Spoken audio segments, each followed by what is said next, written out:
manage in a society that finds their situation hard to accept? And how did they end up in this position even though they are siblings? Their story became so famous that I heard about it from far away. Driven by curiosity, I traveled back to Kenya to learn the truth. When I heard their story firsthand, it gave me goosebumps. They are caught in a situation that seems impossible to escape once you're in it. Here is their story. My name is Brian Kyle, and I was born and raised in Kiambu County.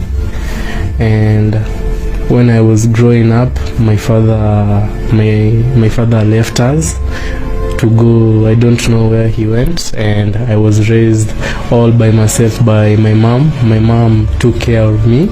She paid all my school fees even as she was struggling. She took me to high school and up to university. Brian, who is now 21 years old, was brought up by his mother from a young age. His mother worked hard to provide for him because his father left them when he was little. Growing up, Brian met many different people. It's normal for kids to meet new people as they grow, including some who might help them and others who might not. Meanwhile, a young girl Brian had never met or heard of was about to enter his life. So hi guys, my name is Brianna. I'm 19 years of age. My name is Brianna, and I'm 19 years old. I was raised by my mom because I didn't see my dad much. My mom looked after me well. I started school in elementary, then went to high school, and later went to university where I used to live. They first met at this university, but neither of them knew the other or had met before. They became friends and eventually fell in love without realizing they were siblings. How did this happen? So we met at a party in school, just a random day.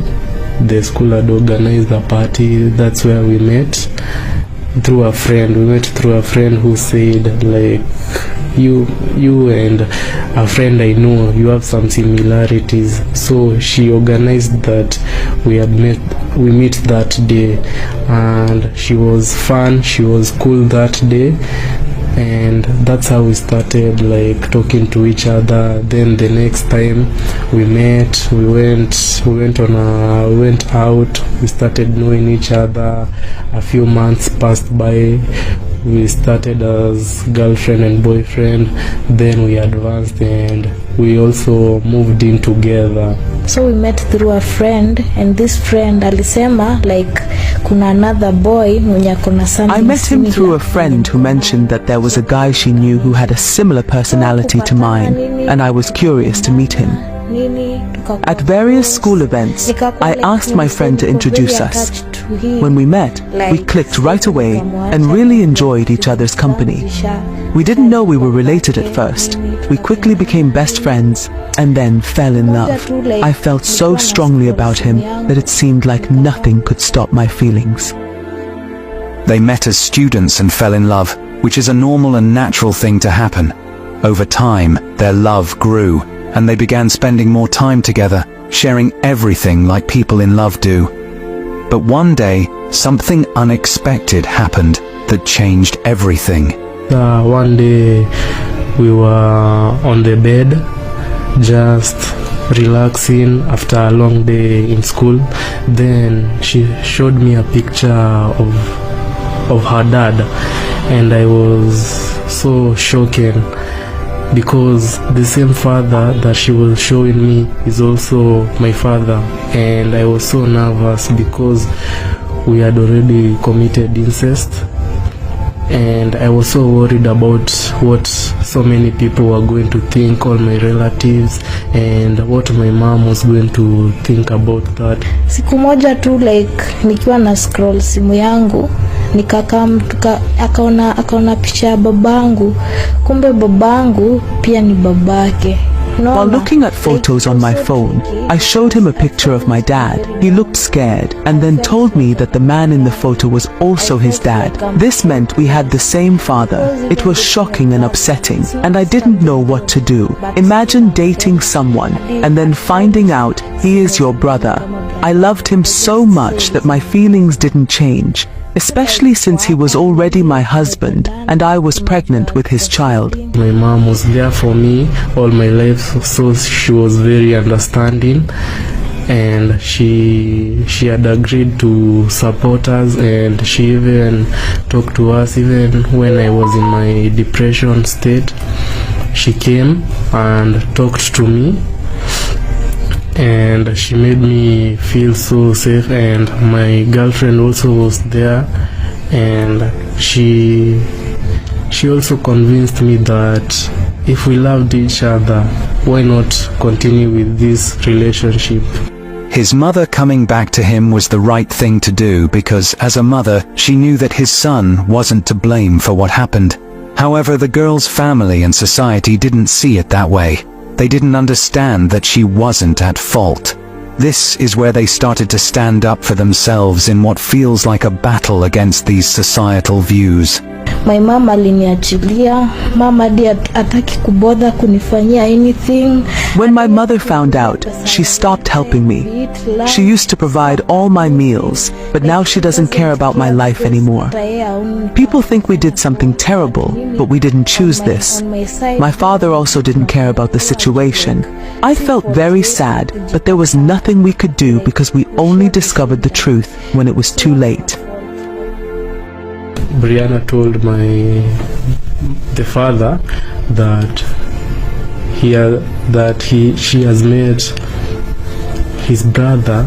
He didn't even say anything because he hasn't been there for my life, so why will he even care about us?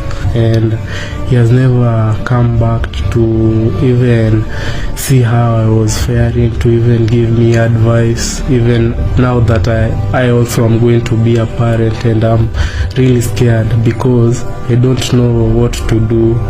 Being a young parent is not something easy, and I know that right now we survive only on one meal or 2 meals per day. And how about us now being 3 of us in our life? My mom doesn't have enough money to take care of the 3 of us, of the 2 of us, me and Brianna. So how will she be able to take care of us and our child? It's going to be really hard, but I know there's going to be a way out. The story of these young people, Brian and Brianna, is truly sad. Instead of their families supporting them and helping them understand their mistakes, they were the first to abandon them.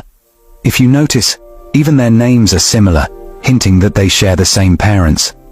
Now, with their families gone, their lives have become even more difficult. They struggle to find enough food, paying rent is a constant burden, and on top of that, Brian is dealing with serious health issues. Despite their youth, they are also preparing for the future, which includes the arrival of a child. They are facing these challenges without the support of their families, which makes their situation especially tough. All the relatives that were paying some little fees to my university, they all stopped and went away because I'm dating my own sister, and even if we go outside, people really judge us for what we are doing, but they don't understand the love that we share. If they were in this same position, they would understand why I love her and can't leave her alone. So I'm epileptic, and she has been there with me through this journey since.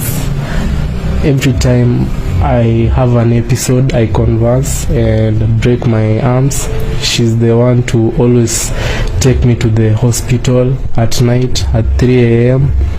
At 4 a.m. she'll always be the one, and we love each other so much, and I'm not going to leave her for anything.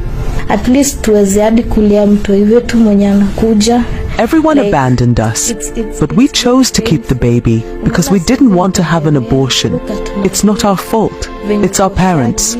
Also, I can't abandon him because his health is really bad, and I know he can't find anyone else to take care of him. I'm there to help him all the time. After being rejected by their families and others, they chose to stay together and love each other. Now they live together and openly show their love, walking the streets without shame and sharing what little they have. However, they still really need support from anyone who understands their struggles.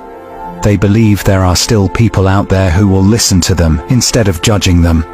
I'm calling for everyone who wants to support us because I'm still in the university, Brianna is still in the university, and our debt is really big, especially mine, because my mom is the only one trying to support us, and she cannot pay for the university, pay for our house rent, pay for my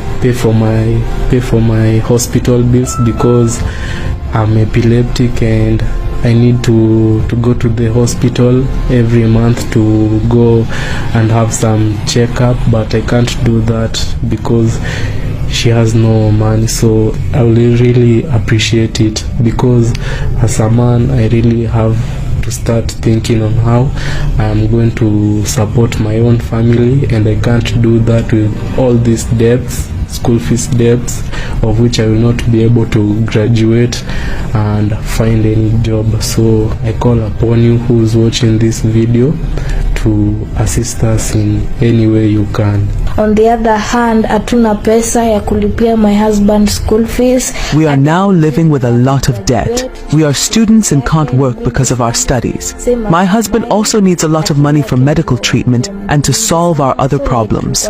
We haven't paid our rent for 2 months, and we owe money at the place where we buy food. Everyone has abandoned us, and we didn't choose this situation. Most people wish our baby didn't exist, but we think that abandoning each other would be an even bigger mistake. This is a serious issue, and these kids did not choose this life. If you are willing to help them, you can donate whatever you can through Giving Life by clicking on the link in the description of this video and in the pinned comment. This story teaches us an important lesson, especially for parents. Every mistake we make can easily affect our children in a way we don't expect. We should value and be content with one family. For children, even though it's hard, it's better to be careful and really get to know your partner before falling too deeply in love. Thank you for watching. I am Simon Greenwood, and this is Afromax English. Please don't forget to subscribe.